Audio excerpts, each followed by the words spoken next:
আসসালামু আলাইকুম Rosie's CP চ্যানেলে সকলকে স্বাগত। আজ কোনো রেসিপি দেখাবো না। আজকে আমি কাপকেক মোল্ড, লাইনার, কেক কাটার বা নাইফ, নজেল, পাইপিং ব্যাগ ইত্যাদি কেক তৈরির প্রয়োজনীয় উপকরণের দাম কোথায় পাওয়া যায়, পাইপিং ব্যাগে সঠিকভাবে নজেল সেটিং করে দেখাবো। প্রথমেই আমি লাইনার বা পেপার কাপকেক মোল্ড দেখাবো।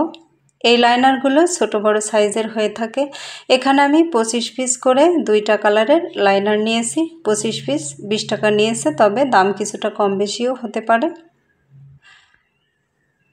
কাপকেক ডেকোরেশনের জন্য সাধারণত এই নজেলটাই বেশি ব্যবহার করা হয়।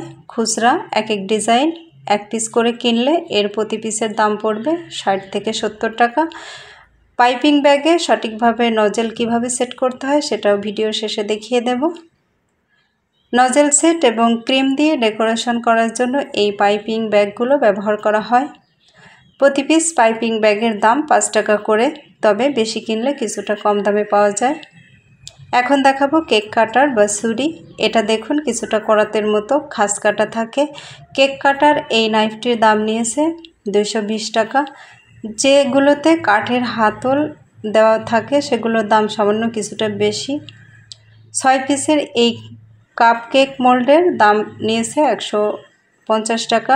এই মোল্ডের মধ্যে লাইনার দিয়ে কেক তৈরি করলে মোল্ডটা ক্লিন থাকে এবং কেক সহজে তুলে নেওয়া যায়। বড় বার্নারের চুলায় পাতিলের নিচে বালু, পেপার স্ট্যান্ড বসিয়ে এই মোল্ডে খুব সহজে অল্প সময়ে কেক তৈরি করা যায়। এই মোল্ড ছাড়াও একটি ডিম বা 2টি ডিম অথবা 1 পাউন্ড কেক তৈরি করতে চাইলে এই মোল্ডগুলো ব্যবহার করতে পারেন। এগুলো বিভিন্ন সাইজের হয়ে থাকে।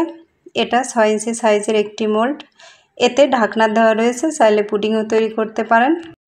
আবার চাইলে এই ধরনের মোল্ডগুলো নিতে পারেন। এগুলো ভিন্ন ভিন্ন ডিজাইনের, বিভিন্ন সাইজের এবং ভিন্ন ভিন্ন দামের হয়ে থাকে।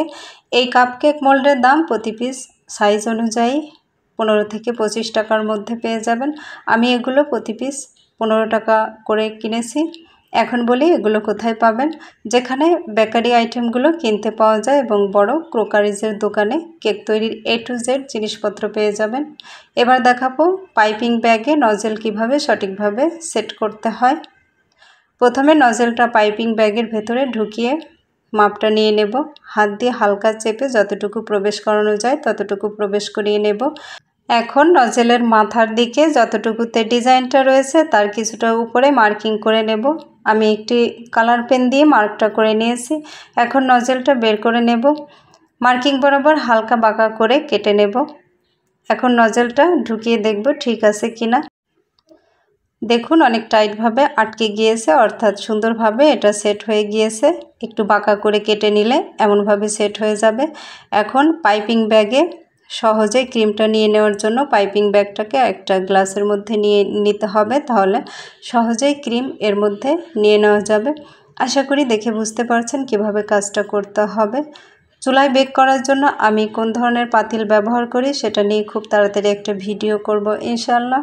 তো আশা করি আজকের ভিডিওটি নতুনদের জন্য হেল্পফুল হবে। শেষ করছি। আল্লাহ হাফেজ।